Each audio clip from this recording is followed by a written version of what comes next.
That's me right there. There's Russell Means up here, Eddie Benton, Benet, Dennis Banks. I was the first one to grow my hair long here in the state of Minnesota. Now I have hardly any hair. My name is Nigan Wayridun. I am the thunder before the storm. I'm founder and national director today of the American Indian Movement. I'm from the White Anishinaabe Nation in northern Minnesota. 1968, I was 32 years old. I was here in Minneapolis and we were canvassing all the Indian people that we knew of. There was no Indian centers, no programs where you could meet them. So we'd go knock on the door and then we'd tell them who we were. We were trying to start this new organization, but we needed their help.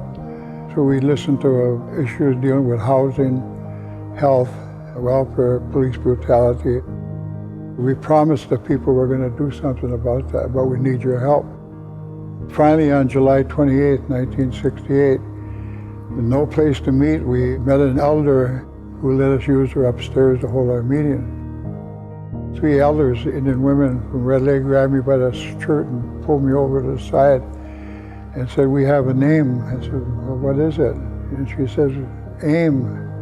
I said, "What does that mean?" She said, "Well, you're aiming to do something about housing, you're aiming to do something about our lost children, you're aiming to do something about police brutality and a high school dropout rate, and that's why we wanted to use the name AIM." I said, "What does it mean?" It's the American Indian Movement. Tremendous progress has been made.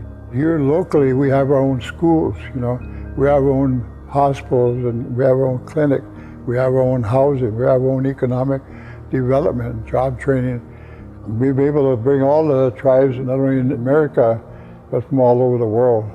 We had to do that in order to get the United Nations to pass the Declaration of Rights of Indigenous People of the whole world.